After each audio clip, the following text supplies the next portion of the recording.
But you know, about 1:30, I thought, well, this is about like when I go home every week. Because by the time I fly to Oregon, get in the car, drive an hour and a half home, it's brain time 1:30 before I get to like when I. Thank you. So, I just want to. All matters are good. I'm Feeling bad to thing. lose your hair. Thanks. That's what it is, you know. We're gonna have to. Yeah, then we're not good. I know where he's sitting. It's a Diet Coke. Is that what he drinks, Diet Coke? You worked with him longer than I did. The president? No. Oh, Mike drinks that. That's Yeah. why you worked with him. Yeah, you're right on that. I thought the president. Because He'll sit here. where Mr. He doesn't need a name tag. from. He doesn't need a name tag.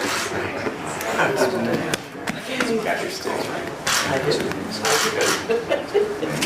he's the only person on C-SPAN we don't have.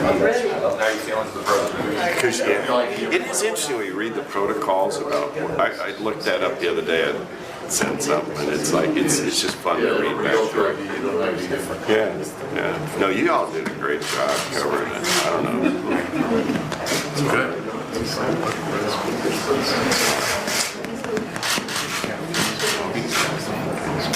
Yeah, I felt great this morning though when I woke up. I woke up at 5:30. I was rested.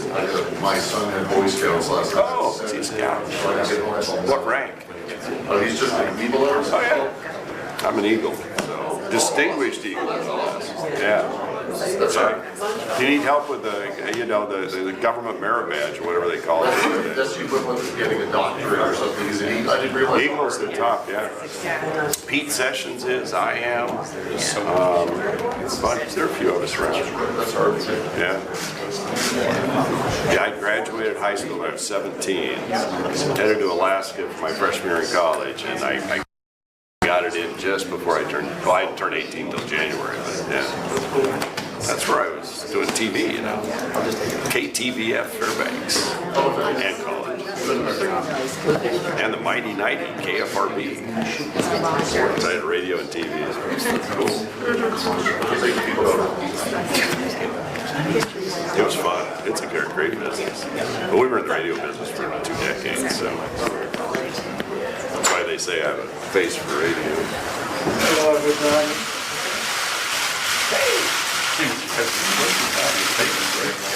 Chairman? Virginia Clark, Mr.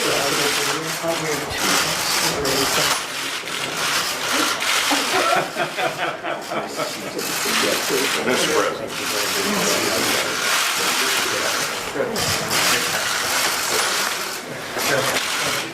Well done. God bless you. You're heavy. Thank you. Hello, everybody.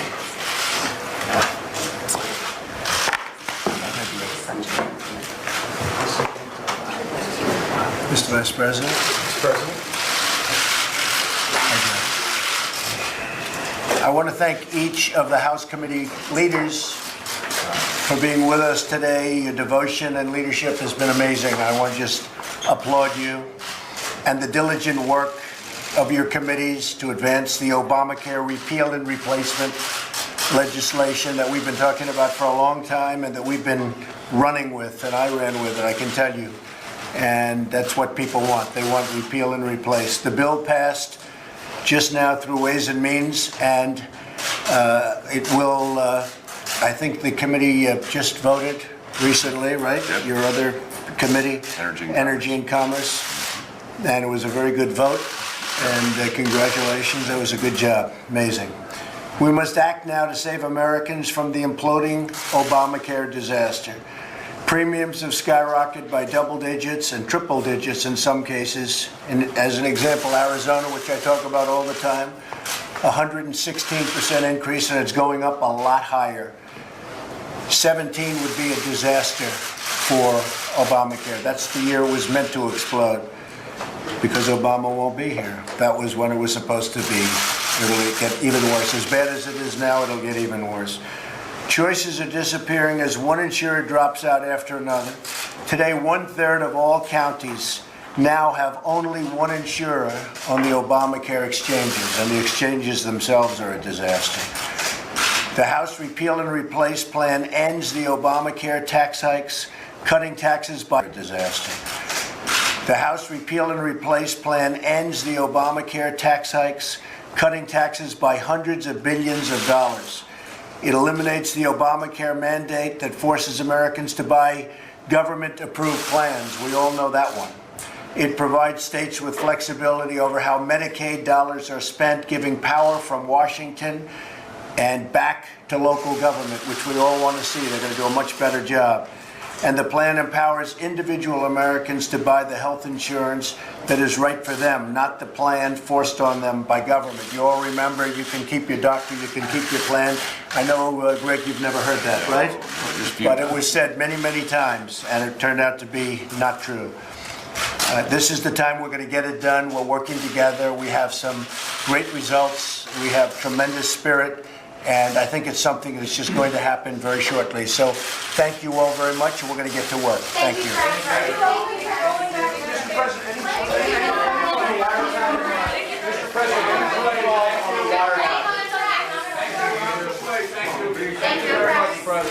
Thank you, press. Over here. Thank you, fellas. Over here, thank you. Let's go, thank you. Thank you. Thank you, sir. Over here, thank you. Thank you.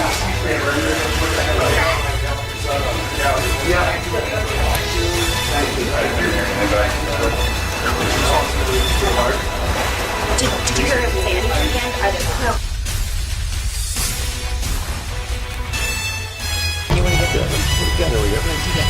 Good morning. I'm Greg Weldon. I chair the Energy and Commerce Committee. I'm joined by the chairman of the Ways and Means Committee, Mr. Brady, chairman of the Education Workforce Committee, and the chairman of the Budget Committee. We just had a very productive meeting with the president and the vice president. We're really excited about the unified votes we had on our bills coming out of our committees.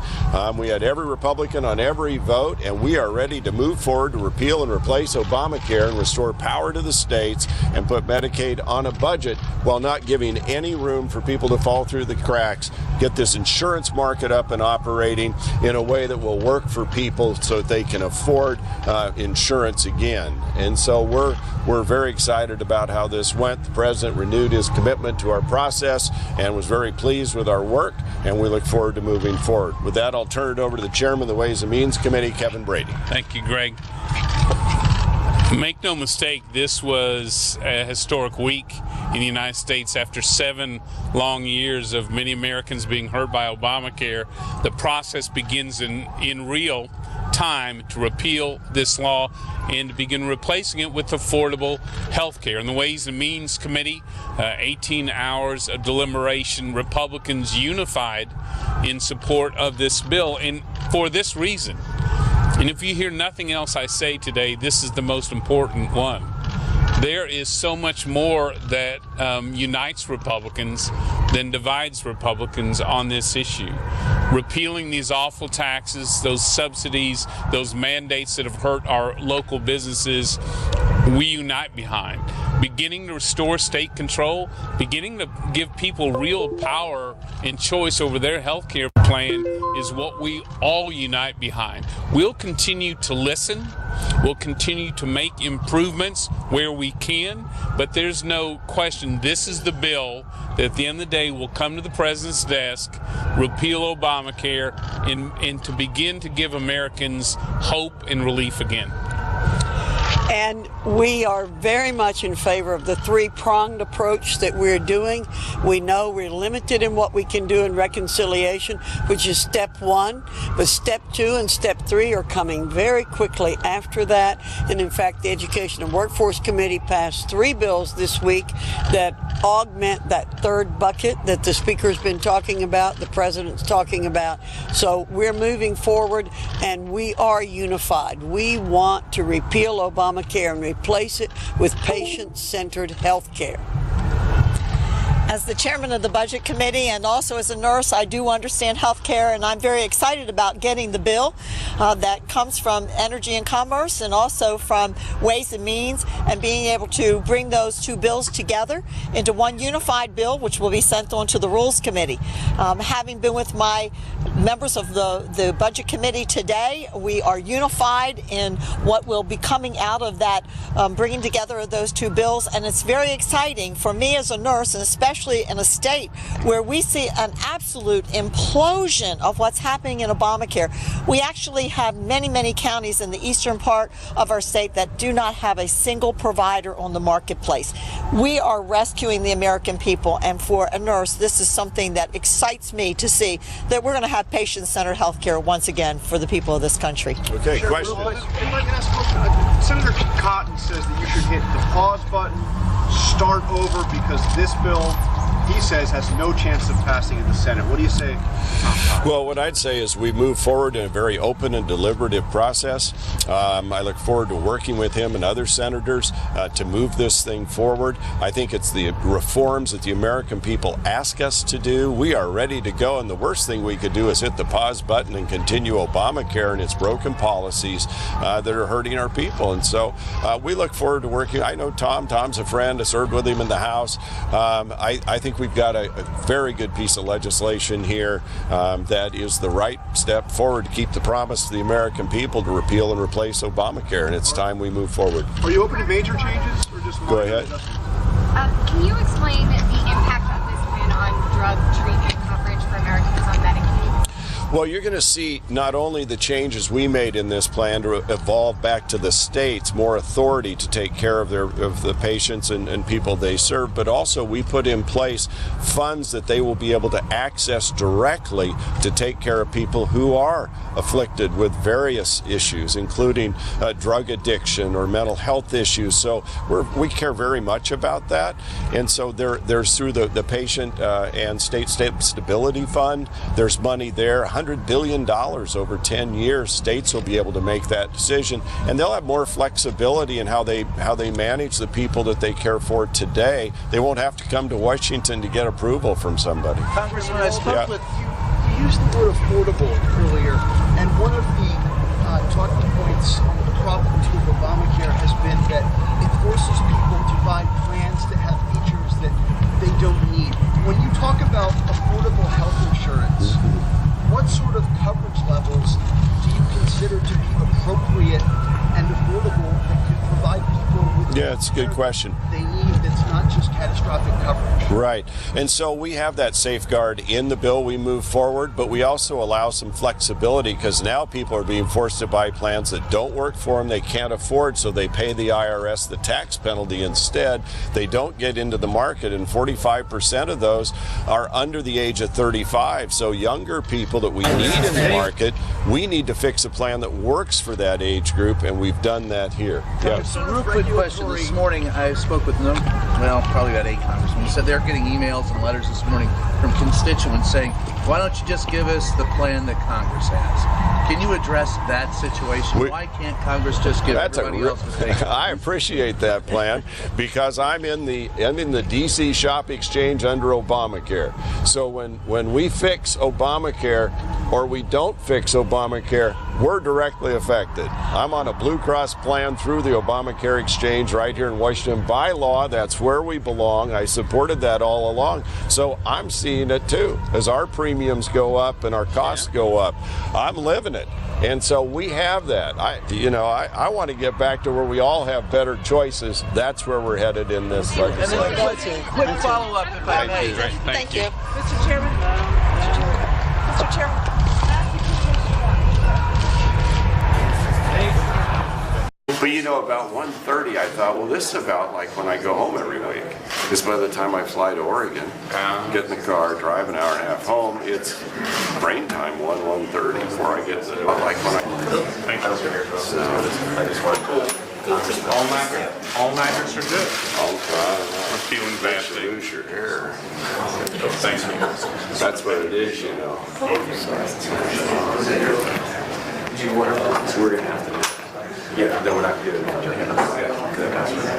I know where he's sitting. It's a Diet Coke. Is that what he drinks, Diet Coke? You worked with him longer than I did. The president? No. Oh, Mike drinks that. Yeah. You worked with him. Yeah, you're right on that. I thought the president. He'll sit here. Where Mr. He doesn't need a name tag. He doesn't need a name tag.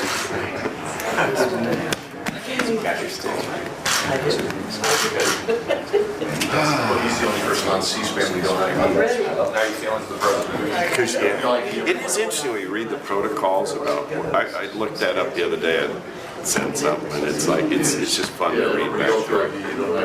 Yeah, yeah. No, you all did a great job covering it. I don't know. Good.